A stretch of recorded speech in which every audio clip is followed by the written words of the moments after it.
कालूराम जी महाराज की, बोले कालूराम जी महाराज की।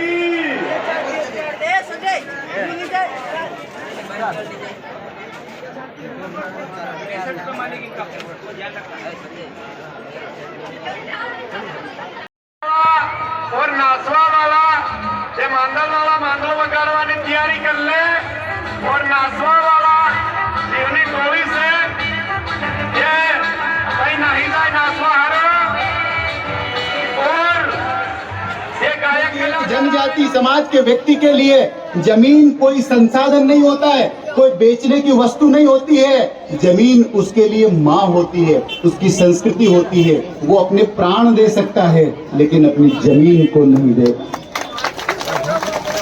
इसलिए उन्होंने जबरदस्ती धर्मांतरण स्वीकार करना पड़ा। लेकिन बाबा बिरसा मुंडा जब कैथोलिक मिशन जर्मन मिशन के स्कूल में गए और 10वीं कक्षा तक पहुंचे तो उन्होंने जो अपने जनजाति संस्कृति को अनपढ़ गवार कहने वाले वहां के पादरी थे उनसे बहस की, उनको अपनी संस्कृति के बारे में बताया। उसकी आलोचना नहीं सुनी, उनको निकाल दिया गया स्कूल से बाहर।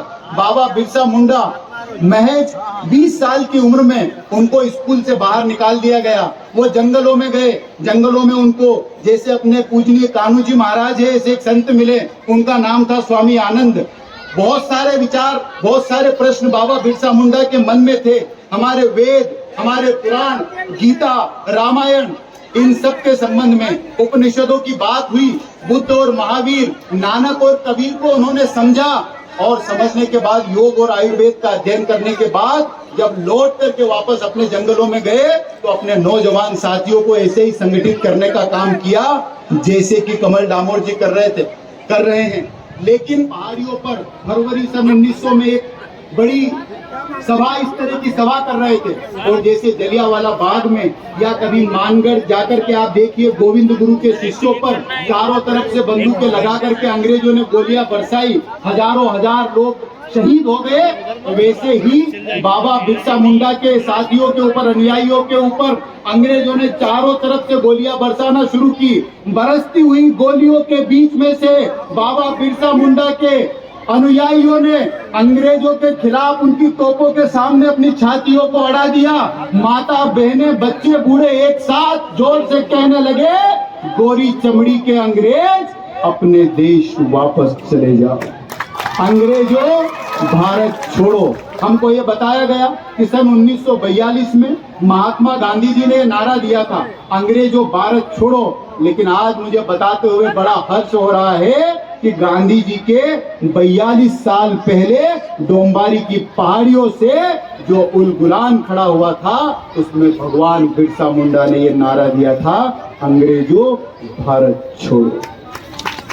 और आज हम अंग्रेज के पूर्वज जो यहाँ पर वो कुछ छोड़ के चले गए, जैसे बाद में बाबा बिरसा मुंडा को अंग्रेजों ने रांची की जेल में बंद करके उनसे कहा कि तुम अपना धर्म छोड़ते हो कि नहीं छोड़ते हो। उनको 3 महीने तक भूखा प्यासा रखा गया, उनको जहर दिया गया।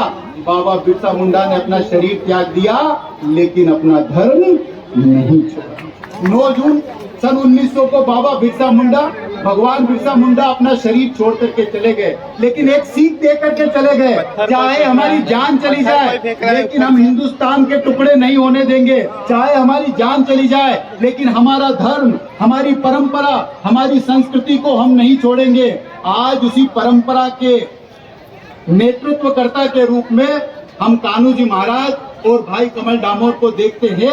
मैं आप सब लोगों से निवेदन करना चाहता हूं, ये भारत माता की सेवा का आने वाले 25 साल भारत माता की रक्षा के लिए महत्वपूर्ण है। भारत माता इस पूरी दुनिया का नेतृत्व करेगी और उसका नेतृत्व करने में सबसे आगे अगर कोई खड़ा होगा तो मेरा जनजाति समाज खड़ा होगा। और इसलिए भाइयों बहनों, इन नौजवानों के हाथों को आप मजबूत कीजिए, पूरी शक्ति के साथ इनका समर्थन कीजिए, तन मन धन से अपने जीवन में से समय निकाल करके हिंदू युवा जनजाति संगठन के लोगों के कार्यक्रमों में आप मदद कीजिए।